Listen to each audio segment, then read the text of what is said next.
उजाला, इधर आना। ये कौन है?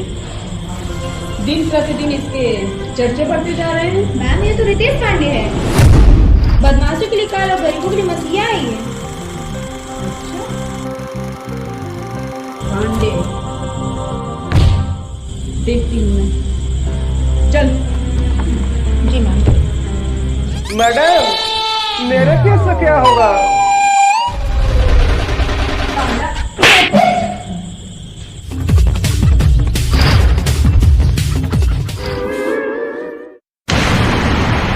खून अभियो है बा, ना शौक बदलल बा ना जुनून। सुन ले फिर से, रियासत गइल बा रुतबा ना, रौबा खौफ आज भी उहै बा।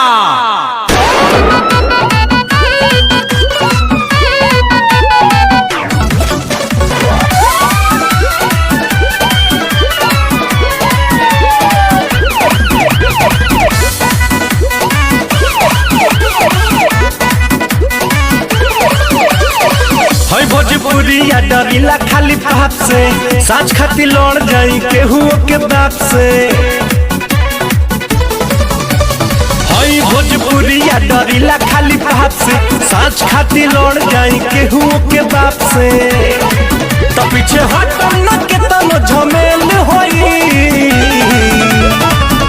आज जेल होई काल बेल होई, परसों से उहे खेल होई। आज जेल होई कल बेल होई, परसों से उहे खेल होई।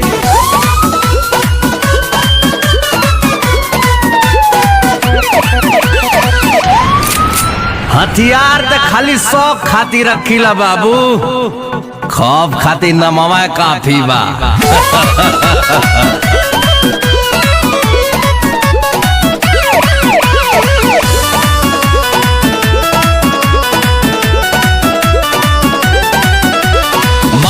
पगड़िया हवा में पान बा, पिस्टल कमर में असीना उतान बा।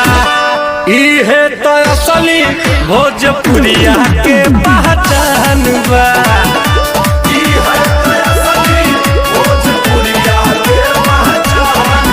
भारी सौ एक अकेल होई,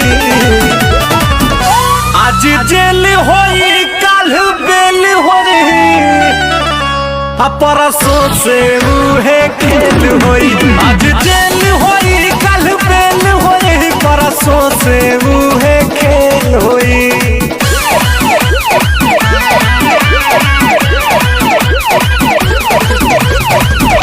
जयपुर वाले जमीन पे होटल बना।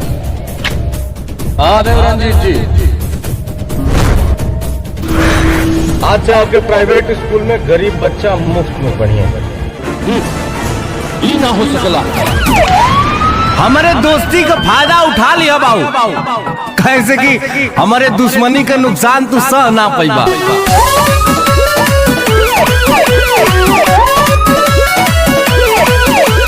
पाका हई हम अपना जुबान के, ले ले हम जान बात आई जान पे। करी ले न सही ले मटी के अपमान के,